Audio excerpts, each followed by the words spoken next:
Halo semuanya, Assalamualaikum warahmatullahi wabarakatuh. Berjumpa lagi dengan saya, Pariki Subagia dalam pembelajaran Bahasa Indonesia kelas 11. Pada pertemuan kali ini kita akan membahas tentang menilai karya melalui resensi. Jadi ini materi terakhir ya sebelum kita UAS atau PAS. Jadi diperhatikan dengan baik. Lanjut. Nah, di sini ada beberapa contoh buku yang mungkin bisa diresensi. Yang pertama tentang buku Waduk Pluit Jakarta Baru. Nah, ini buku non fiksi ya, atau lebih tepatnya buku ilmu pengetahuan. Lalu selanjutnya ada novel, novel Gernakan, Milea, Gilang 91, Gilang 910. Jadi ini termasuk ke dalam buku fiksi atau novel. Selanjutnya ada Gunung Pendakian dari Aceh sampai Papua. Ini buku tentang dokumenter ya, sebuah perjalanan. Lalu yang keempat ada buku jurnalisa atau dia bisa dikatakan sebagai novel. Lanjut. Nah, apa itu resensi? Jadi, resensi adalah kegiatan mempertimbangkan baik buruknya suatu karya, mengulas atau menilainya. Orang yang menyusun resensi disebut peresensi. Jadi, resensi itu menilai, intinya menilai. Nah, banyak hal yang bisa dinilai mulai dari buku, film, atau lainnya. Tetapi yang kita bahas pada pertemuan kali ini tentang buku ya. Dalam resensi buku harus bersifat objektif, apa adanya sesuai dengan kualitas buku. Jadi tidak boleh ditambah-tambahkan atau dilebih-lebihkan. Jadi harus objektif apa adanya. Karena kan sifatnya menilai kayak gitu. Nah, di sini ada beberapa sistematika resensi. Yang pertama ada judul resensi. Ini ada 7 ya. Yang pertama judul resensi. Misalkan kalian ingin meresensi buku, maka tulisnya meresensi buku bla bla bla. Atau kalau film, meresensi film bla bla bla, atau meresensi film Dilan kayak gitu.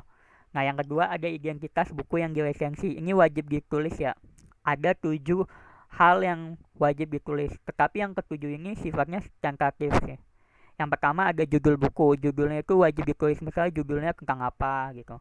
Lalu penulis buku. Kalau misalkan penulisnya lebih dari satu, maka semuanya ditulis. Lalu ada penerbit buku. Keempat, kota terbit. 5, tahun terbit. 6, jumlah halaman. Nah, jumlah halaman ini dari awal sampai akhir gitu. Misalkan awalnya uh, 1,2 atau ada 3 yang bagian depannya itu ditulis juga.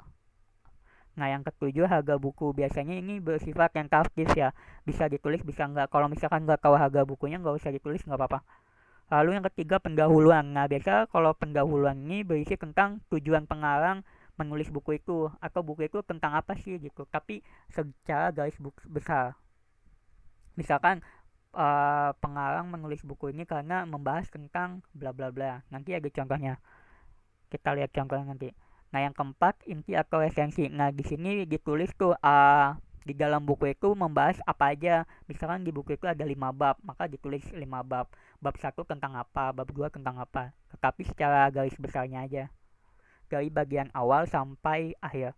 Nah, yang kelima yaitu keunggulan buku. Keunggulan buku ini ditulis apa adanya. Kalau misalkan buku itu bagus, maka ditulis yang dikatakan bagus apa aja. Misalkan ada sampulnya, sampulnya berwarna, lalu banyak ilustrasinya dan sebagainya. Keenam, kekurangan buku. Nah, kekurangan buku juga ditulis, misalkan bukunya itu terlalu tebal atau bukunya tidak ada gambarnya sehingga membosankan. Itu boleh banget ditulis. Dan penutup atau rekomendasi. Nah, biasanya ini berisi tentang rekomendasi penulis terhadap buku. Misalkan kalau bukunya bagus, maka ditulis tuh, maka buku ini wajib dibaca karena mengandung bla bla bla kayak gitu. Kalau misalnya buku itu tidak terlalu bagus atau tidak cocok untuk dibaca usia sekian, itu boleh ditulis juga sebagai rekomendasi. Nah, di sini ada kaidah kebahasaan teks resensi, ada 4. Pertama, konjungsi penerangan, yaitu bahwa, yakni, yaitu. Ini bisa ditulis misalkan, jadi penulis uh, mencantumkan 4 bab dalam buku, yaitu kayak gitu. Lalu konjungsi temporal, yaitu ada sejak, kemudian, akhirnya. Lalu yang ketiga, konjungsi penyebab, sebab, karena, dan terakhir ada penyakaan saran. Ini biasanya ada di bagian rekomendasi ya.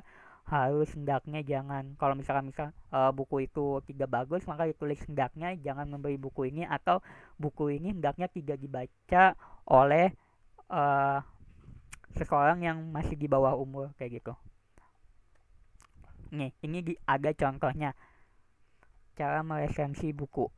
Yang pertama yaitu menuliskan judul resensi. Kan di sini judulnya meresensi buku Pantai dan Kehidupannya. Karena ini buku non fiksi ya, lebih tepat ke buku ilmu pengetahuan. Setelah menulis judul resensi, tulis identitas buku. Dan ini lengkap ya, dari judul buku, lalu penulisnya karena ada satu doang, lalu penerbitnya, tahun terbitnya, kota terbit, jumlah halaman, dan harga buku. Karena mungkin ini buku tidak terlalu tebal, jadi harganya cukup murah ya, 45.000 karena hanya 64 halaman.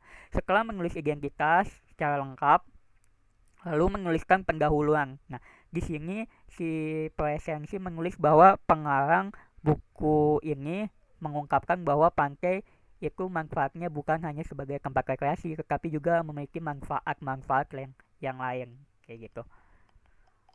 Setelah menulis pendahuluan, lalu masuk ke isi resensi. Nah, sebetulnya isi resensi ini lebih panjang lagi ya, ada 3 paragraf, tetapi saya potong ya, cuma 1 paragraf sebagai contoh.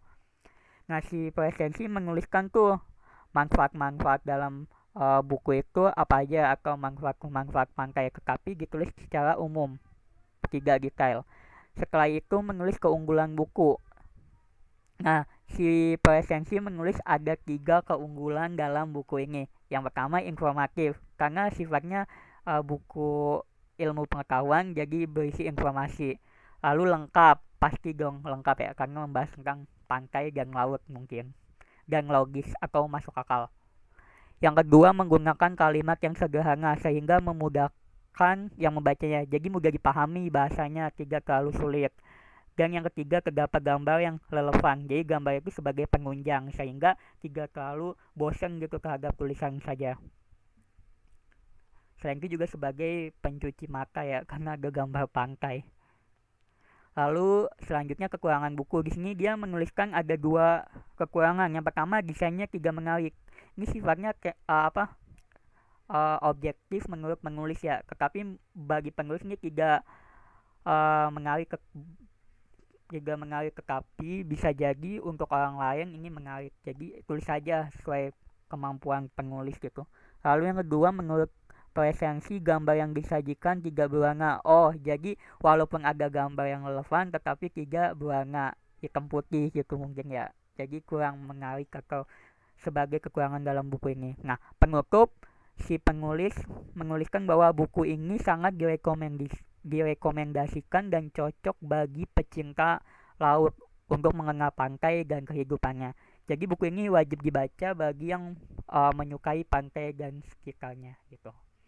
Ini salah satu contoh dalam resensi buku.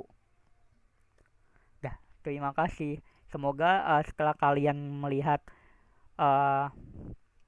tayangan ini semakin lebih paham ya tentang cara meresensi buku. Dan nanti ada tugas kelompok mungkin, atau tugas individu tentang resensi. Jadi kurang lebihnya mohon maaf. Wassalamualaikum warahmatullahi wabarakatuh. Sampai jumpa pertemuan selanjutnya.